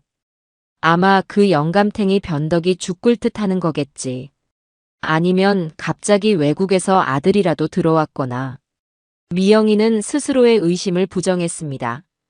하지만 그 의심의 씨앗은 이미 뿌려진 뒤였죠. 그날 저녁 식탁에는 무거운 침묵만이 흘렀습니다. 아무도 입을 열지 않았어요. 저는 애써 저녁을 먹었지만 밥알이 모래알처럼 느껴졌습니다. 식사가 끝나자마자 두 사람은 방으로 들어가 버렸고 그 후로 며칠 동안 집안의 공기는 얼음장처럼 차가웠습니다. 그들은 마치 언제 터질지 모르는 시한폭탄 같았어요. 작은 소리에도 신경질적으로 반응했고 서로를 향해 으르렁거리기 일쑤였습니다. 저는 그 살얼음판 같은 집안에서 여전히 아무것도 모르는 늙은 어머니를 연기해야만 했습니다. 하루하루가 지옥 같았죠. 그러던 중 제 스마트폰에 짧은 메시지 한 통이 도착했습니다. 발신자는 복지관 김주임이었어요. 어르신, 다음 주 노래 교실 프로그램 안내입니다. 혹시 자제분들 중 최근에 큰돈을 인출하거나 계좌를 옮긴 적이 있는지 은행 거래 내역을 한번 확인해 보시면 좋을 듯 합니다. 예방 차원에서요. 최 형사의 암호 메시지였습니다. 저는 심장이 쿵쾅거리는 것을 느끼며 메시지를 읽자마자 곧바로 삭제했습니다. 경찰이 그들의 계좌를 추적하고 있구나. 그리고 그들이 돈 때문에 점점 더 절박해지고 있구나. 저는 그들의 절박함이 또 다른 범죄로 이어지기 전에 모든 것을 끝내야 한다고 생각했습니다. 위기는 생각보다 빨리 찾아왔습니다. 그날 오후 제가 잠시 화장실에 간 사이 미영이가 제 방에 들어왔던 모양입니다. 제가 화장실에서 나왔을 때 미영이는 제 서랍장을 뒤적이다가 저와 눈이 마주쳤죠. 저는 순간 숨이 멎는 것 같았지만 애써 놀란 표정을 감추었습니다. 미영이는 조금도 당황한 기색 없이 오히려 뻔뻔하게 웃으며 말했습니다. 어머니, 서랍이 잘 안 닫히기에 제가 좀 봐드리려고요. 경첩에 기름칠이라도 해야겠어요. 너무나도 허술한 변명이었습니다. 그것은 명백한 수색이었죠. 제가 무언가를 숨기고 있는지 확인하려 했던 겁니다. 여기서 제가 화를 낸다면 그것은 곧 제가 무언가 찔리는 것이 있다는 사실을 자백하는 꼴이 될 터였습니다. 저는 아주 온화하게 그리고 조금은 어리숙하게 웃어 보였습니다. 어머, 그랬구나.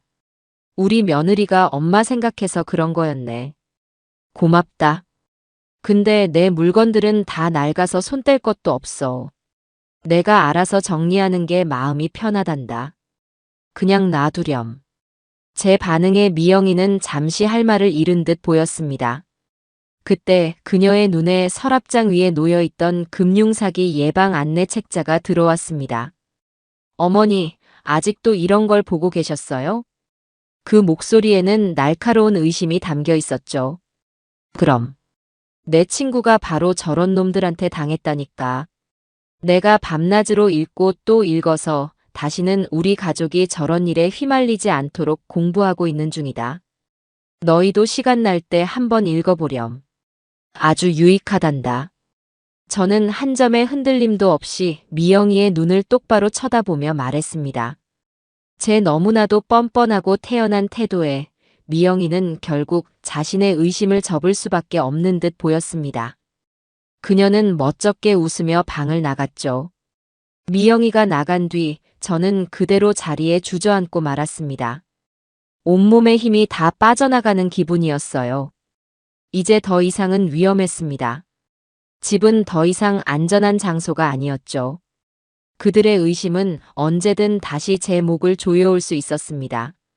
저는 떨리는 손으로 최 형사에게 문자를 보냈습니다. 주임님, 노래교실 제가 직접 참여해서 불러야 할 것 같습니다.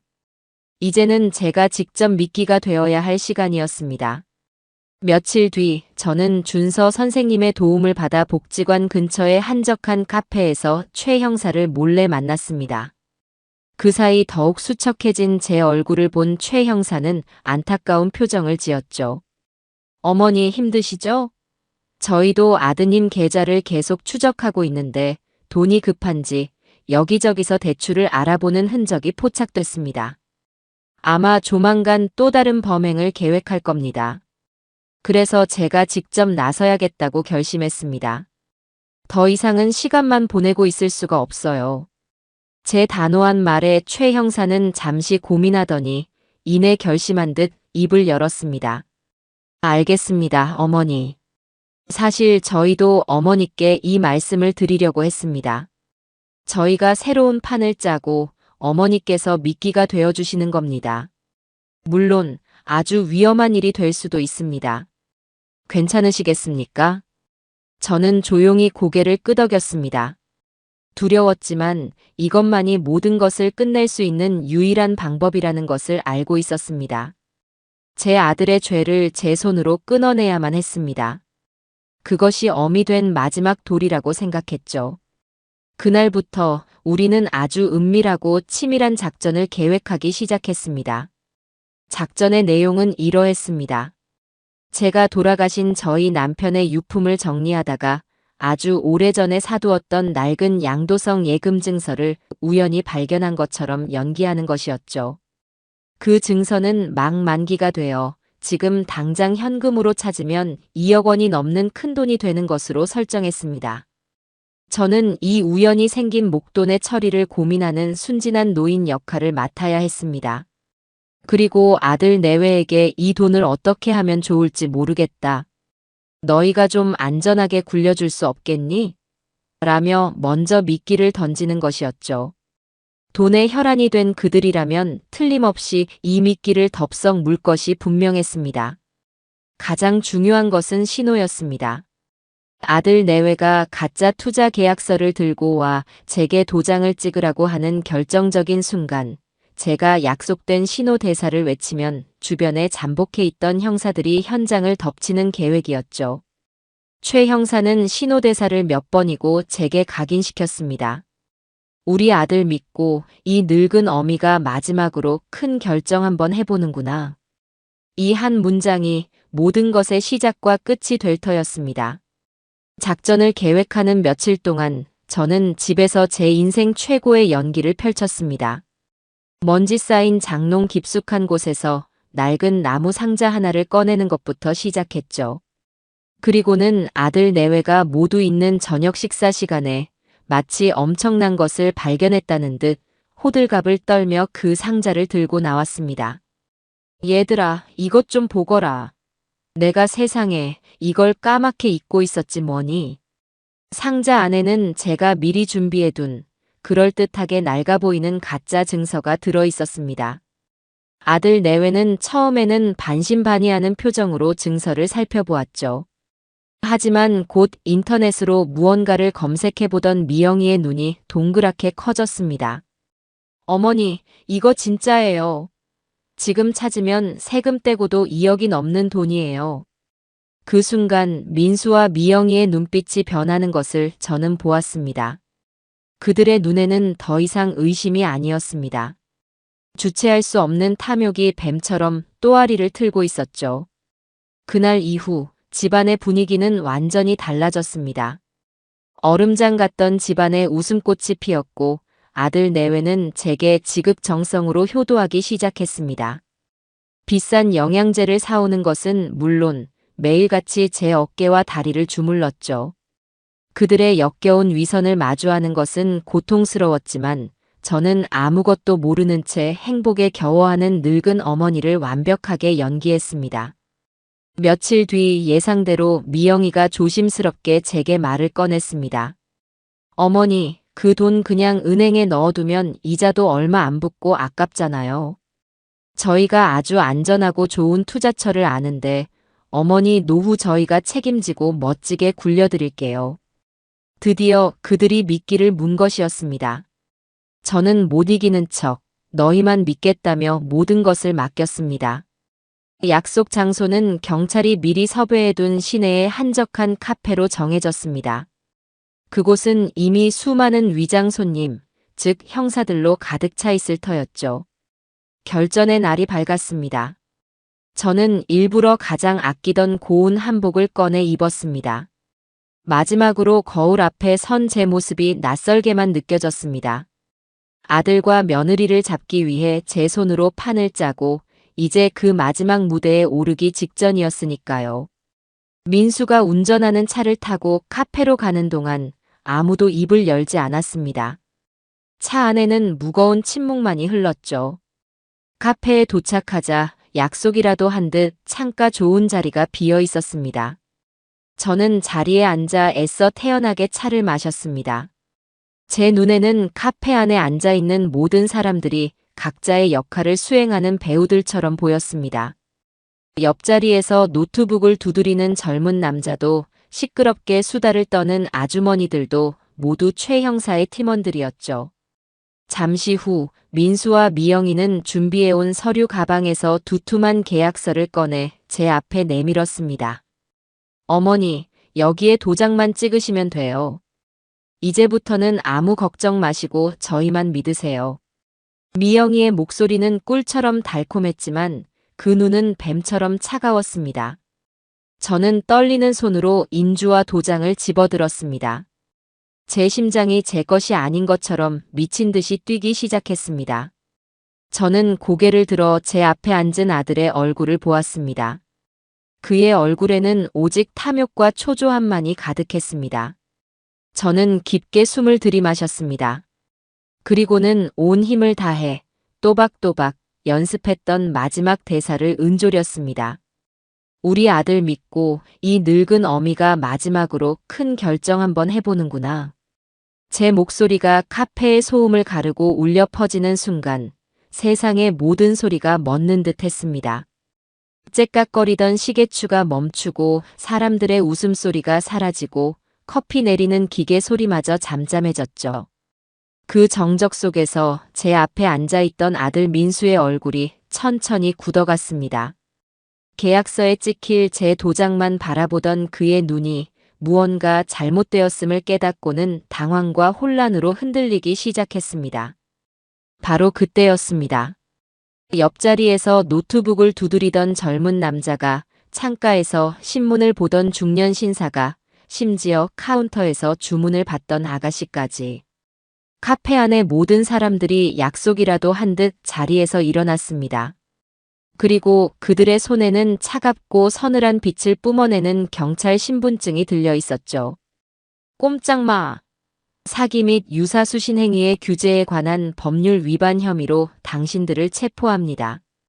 당신들은 변호사를 선임할 수 있으며 변명의 기회가 있고 불리한 진술을 거부할 권리가 있습니다. 최 형사의 낮고 힘있는 목소리가 카페 전체를 장악했습니다. 모든 것은 순식간에 일어났습니다. 민수의 얼굴은 새하얗게 질려버렸고 며느리 미영이의 얼굴에서는 핏기가 완전히 가셨습니다.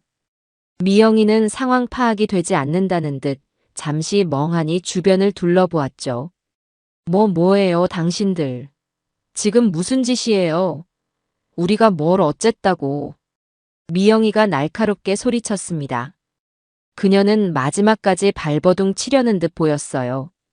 하지만 최 형사는 눈 하나 깜짝하지 않고 그녀에게 다가가 손에 들고 있던 가짜 계약서를 증거물로 확보했습니다. 유미영 씨, 강민수 씨. 이 계약서가 뭔지 본인들이 더 잘 알 텐데요. 더 이상 소란 피우지 말고 협조해 주시죠. 형사 2명이 다가와 민수와 미영이의 팔을 붙잡았습니다. 그 순간 미영이의 눈이 저를 향했습니다. 그녀의 눈에는 믿을 수 없다는 경악과 함께 이 모든 것을 꾸민 것이 바로 저라는 사실을 깨달은 분노가 이글거리고 있었죠. 어머니가 어떻게? 미영이는 말을 잇지 못하고 입술만 파르르 떨었습니다. 하지만 저는 그녀의 눈을 피하지 않았습니다. 그저 조용히 그 모든 광경을 지켜볼 뿐이었죠. 이어서 민수의 팔목에 차가운 수갑이 채워지는 소리가 들렸습니다. 철컥하는 그 금속성 소리는 제 심장에 그대로 와서 박히는 것 같았습니다. 제 아들, 제 손으로 밥을 해먹이고 옷을 입혔던 내 아들이 제 눈앞에서 죄인이 되어 끌려가고 있었습니다. 엄마, 이게 어떻게 된 거야? 엄마가 신고한 거야? 엄마가 어떻게 나한테 이럴 수가 있어? 민수는 이성을 잃고 제게 소리쳤습니다. 그의 목소리는 분노라기보다는 배신감에 찬 절규에 가까웠어요. 저는 아무 대답도 할 수 없었습니다.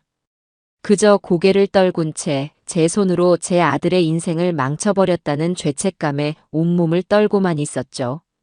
아들 내외가 형사들에게 끌려나가고 카페 안에는 다시 어색한 정적이 흘렀습니다.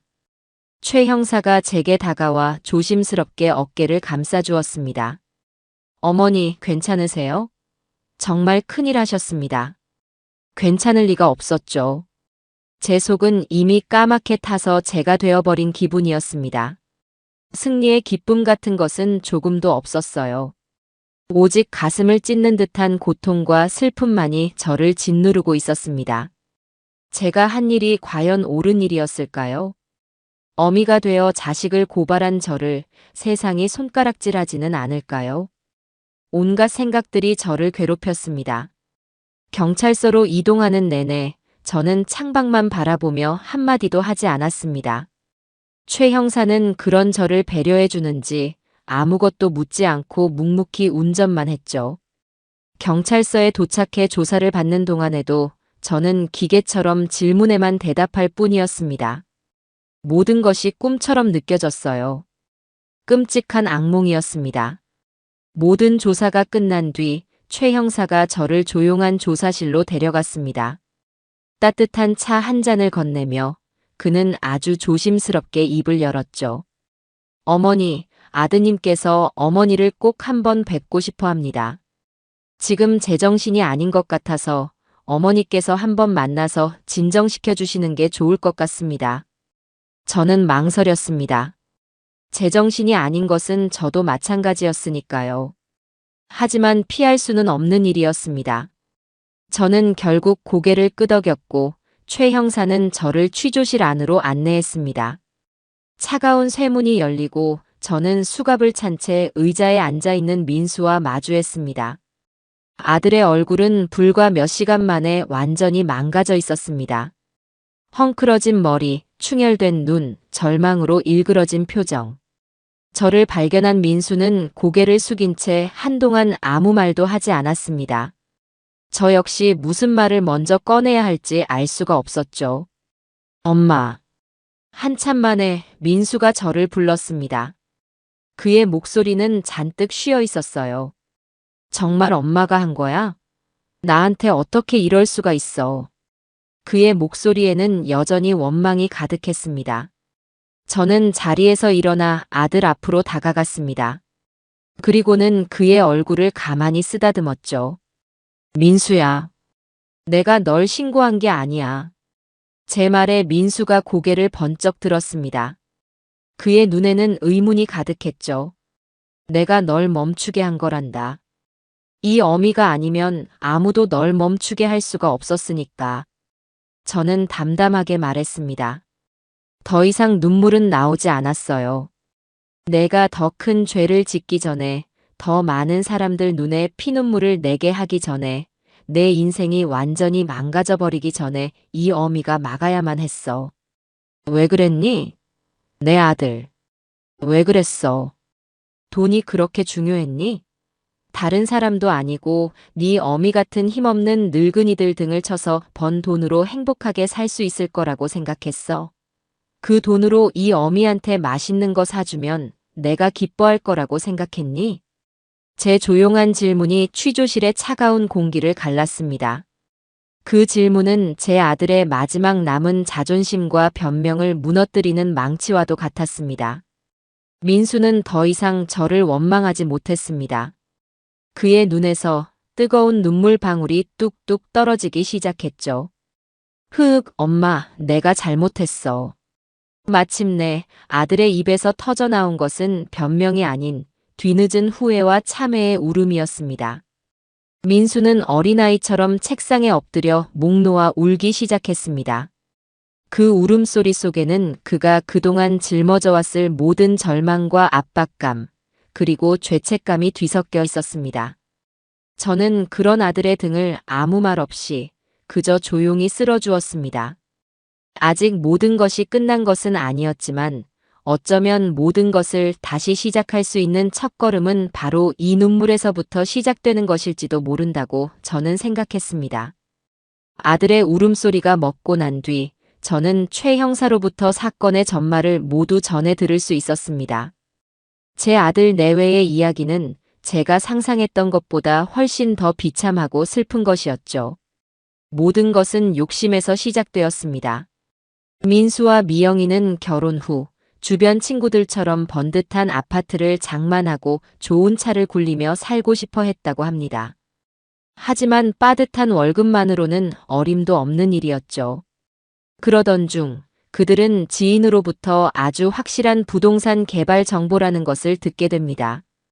곧 신도시가 들어설 땅이니 지금 사두기만 하면 몇 배로 뛴다는 달콤한 말에 속아 넘어간 것이었죠. 그들은 자신들이 모아두었던 전 재산은 물론 제게는 비밀로 한 채 여기저기서 무리하게 빚까지 내어 그 땅에 투자했다고 합니다. 하지만 그 모든 것은 처음부터 사기였습니다. 지인은 돈을 챙겨 해외로 도망가 버렸고 그들이 투자한 땅은 개발은커녕 아무 쓸모도 없는 맹지였죠. 한순간에 모든 것을 잃고 빚더미에 올라앉게 된 두 사람은 절망했습니다. 하지만 부끄러움과 자존심 때문에 아무에게도 심지어 저에게도 사실을 털어놓지 못했죠. 매일같이 빚독촉에 시달리던 그들은 결국 이성을 잃고 말았습니다. 자신들이 당했던 것과 똑같은 방법으로 자신들보다 더 약한 사람들을 속여서라도 돈을 구해야겠다는 끔찍한 생각을 하게 된 것이었습니다. 그렇게 피해자는 가해자가 되어버렸습니다. 최 형사의 이야기를 듣는 내내 제 가슴은 미어졌습니다. 물론 그들의 죄가 용서받을 수 있는 것은 아니었어요. 하지만 그들이 겪었을 절망과 고통이 느껴져 마음이 아팠습니다. 내 아들이 그렇게 힘든 시간을 보내는 동안 어미인 저는 아무것도 모른 채 아침밥이나 차리고 있었다는 사실에 죄책감이 들었죠. 저는 그날 이후 제가 해야 할 일이 무엇인지 분명히 깨달았습니다. 제 아들의 죄를 법이 심판하겠지만 그 죄로 인해 상처받은 사람들의 눈물은 이 어미인 제가 닦아주어야만 했습니다. 그것이 제가 할 수 있는 유일한 속죄의 방법이었죠. 저는 가장 먼저 준서 선생님을 찾아가 도움을 청했습니다. 그리고 최 형사에게 양해를 구해 아들의 서류철에 적혀있던 피해자들의 연락처를 모두 확보했죠. 한 분 한 분 연락을 드리고 직접 찾아뵙고 무릎 꿇고 사죄하는 것은 생각보다 훨씬 더 고통스러운 과정이었습니다. 어떤 분은 제 얼굴에 소금을 뿌리며 당장 꺼지라고 소리쳤고 어떤 분은 제 멱살을 잡고 내 돈 내놓으라며 오열했습니다. 그 모든 원망과 분노를 저는 묵묵히 받아냈습니다. 당연한 일이었어요. 그분들의 상처에 비하면 제가 받는 수모는 아무것도 아니었으니까요. 가장 힘든 만남은 녹음 파일에 등장했던 신림동 김점순 할머니를 찾아갔을 때였습니다. 작은 단칸방에서 홀로 힘겹게 살고 계시던 할머니는 저를 보자마자 처음에는 경계했지만 제가 모든 것을 사실대로 말씀드리고 용서를 구하자 제 손을 잡고 함께 우셨습니다. 새댁도 참 기구한 팔자구먼. 자식 잘못 키운 게 어디 어미 탓뿐이겠어. 다 이 세상이 몹쓸 놈이지. 할머니의 그 말 한마디에 저는 그동안 참고 있던 눈물을 터뜨리고 말았습니다. 피해자들을 모두 만나고 난 뒤 저는 제 인생에서 가장 중요한 결심을 했습니다. 제가 지금 살고 있는 이 집, 남편과 함께 평생을 일궈 아들 민수를 키워냈던 이 집을 처분하기로 마음먹은 것이었죠. 그리고 그 돈으로 피해자들의 손해를 모두 변상해드리기로 했습니다. 이 집은 제 추억과 인생이 담긴 곳이었지만 제 아들의 죄를 씻을 수만 있다면 아무것도 아깝지 않았습니다. 집을 부동산에 내놓고 저는 마지막으로 구치소에 있는 아들 내외의 면회를 갔습니다. 며칠 사이에 두 사람은 수척하게 말라 있었지만 눈빛은 예전보다 오히려 맑아 보였습니다. 제가 면회실에 차가운 유리벽을 사이에 두고 두 사람과 마주 앉았을 때 먼저 입을 연 것은 며느리 미영이었습니다. 어머니, 저를 용서하지 마세요. 제가 다 망쳤어요.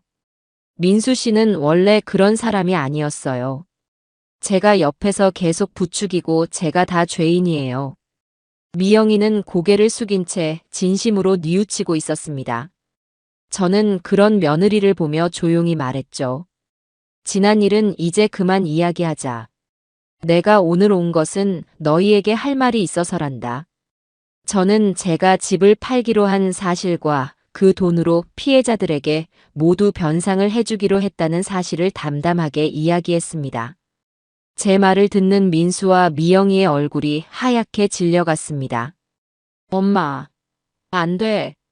그 집은 엄마한테 어떤 집인데. 안 돼, 절대 안 돼. 그건 엄마 평생이야.